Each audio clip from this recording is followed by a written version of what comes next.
Class 11 অধ্যায় 3 ভূমিকম্প সম্পর্কে আজকে বলবো।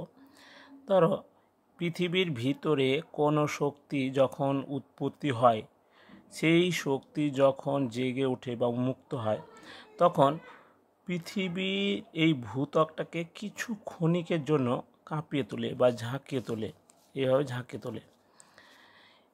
এর ফলে এর উপরে থাকা ঘর বাড়ি গাছপালা ধরে রাখতে পারলে ভালো, না হলে ধ্বংস হয়ে যায়।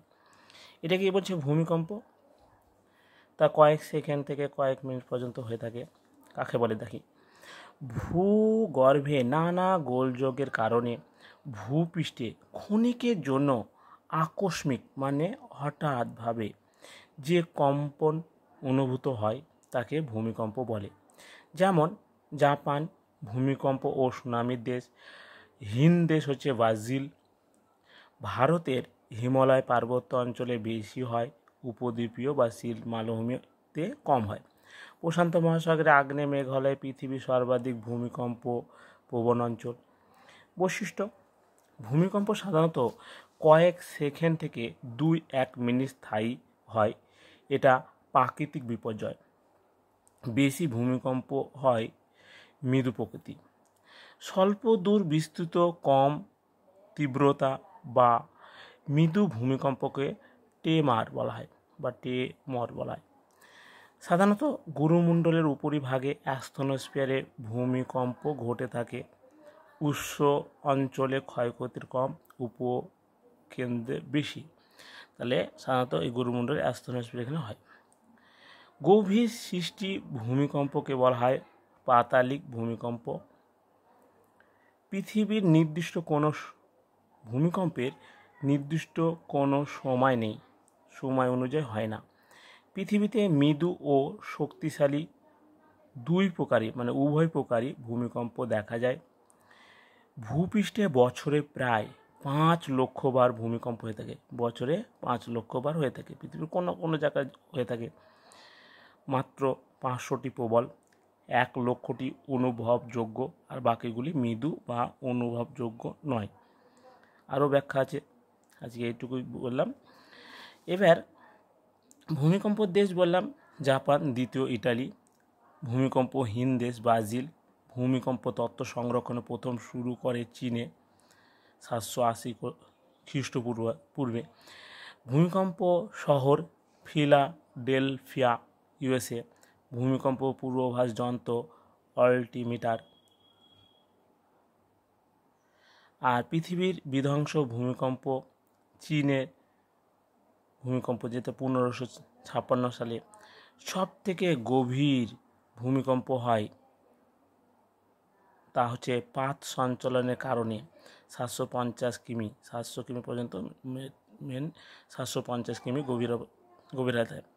সমুদ্রের মানে সমুদ্রতলাতে ভূমিকম্প সর্বাধিক ঘটে মধ্য আটলান্টিক শৈলশিরা বরাবর, যে আটলান্টিক মহাসাগরের মাঝে রয়েছে সেইখানে। আন্তর্জাতিক ভূমিকম্প গবেষণা কেন্দ্র, গোটা পৃথিবীর গবেষণা কেন্দ্র রয়েছে ক্যালিফোর্নিয়াতে অবস্থিত। আন্তর্জাতিক ভূমিকম্প সমীক্ষা কেন্দ্র রয়েছে জাপানে অবস্থিত। তাহলে এই গেল ভূমিকম্পর সম্পর্কে। এবার এখান থেকে কিছু প্রশ্ন দিয়েছি, দেখে নাও।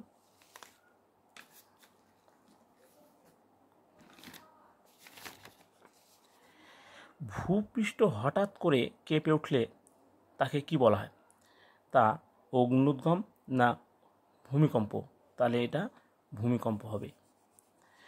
ভূমিকম্প হলো একটা ড্যাশ ভূ আলোড়ন প্রক্রিয়া, ধীর না আকস্মিক? তাহলে ভূমিকম্প একটা আকস্মিক প্রক্রিয়া, হঠাৎ করে হয়। স্বল্প দূর বিস্তৃত মৃদু ভূমিকম্পকে কি বলা হয়? টেমার না ভূমিকম্প ছেদ? তাহলে উত্তরটা টেমার। কেন টেমার? তখন বললাম যে স্বল্প বিশিষ্ট, এই যে স্বল্প দূর বিশিষ্ট কম তীব্রতা বা মৃদু ভূমিকম্পকে বলা হয় টেমর বা টেমার। আর ভূমিকম্প ছেদ কাকে বলে? কোনো ভূমিকম্প প্রবল অঞ্চল বহু দশক ধরে ভূমিকম্প না ঘটলে তাকে সিসমিক গ্যাপ বা ভূমিকম্প ছেদ বলে। অনেক দিন ধরে যদি ভূমিকম্প না হয়। প্রাকৃতিক বিপর্যয়গুলির মধ্যে সবথেকে ভয়াবহ হলো বন্যা না ভূমিকম্প? সবথেকে ভয়াবহ হলো ভূমিকম্প। একটা আকস্মিক মানে হঠাৎ ঘটনার উদাহরণ হচ্ছে কি ভূমিকম্প না গিরিজ্বলন? তা ভূমিকম্প। আফটার শক কথাটাই কিসের সঙ্গে যুক্ত? সুনামি না ভূমিকম্প? তা হচ্ছে ভূমিকম্প। ভূমিকম্প দেশ বলা হয় চীনকে না জাপানকে? তাহলে ভূমিকম্প দেশ বলা হয় জাপান, আর তো ব্রাজিল দেশ।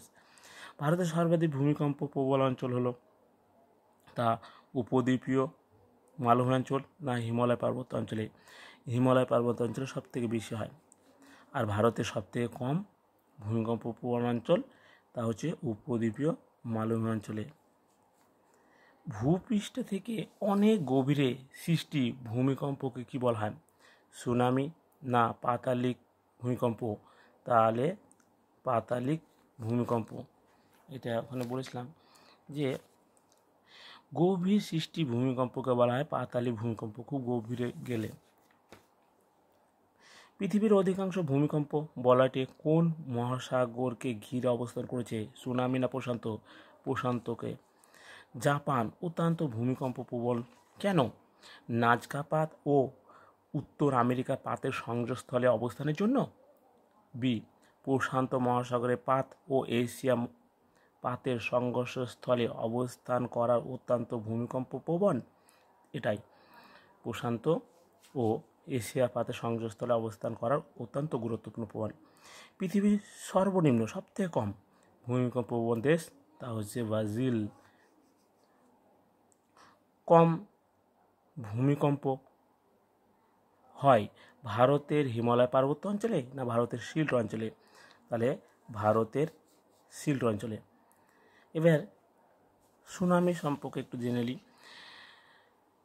সুনামি জাপানি শব্দ, সু এর অর্থ হলো বন্দর বা প্রত্যাশায়, এবং নামি এর অর্থ হচ্ছে ঢেউ। তাহলে সুনামি কথার অর্থ বন্দরে সংলগ্ন সামুদ্রিক ঢেউ, সমুদ্রে এসে যখন আছড়ে পড়বে তখন তাকে বলা হয়, সেইটাকে বলা হয় সুনামি। তাই এটা জাপান থেকে এসেছে। ভূমিকম্প দেশ বা সুনামির দেশ জাপান। মেঘা সুনামি কাকে বলে?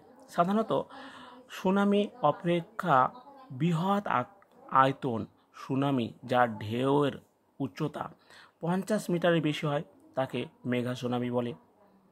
উৎপত্তির কারণ ও অঞ্চল বিশিষ্ট অনুযায়ী সুনামি দুই প্রকার, স্থানীয় সুনামি আর গভীর সমুদ্র সুনামি।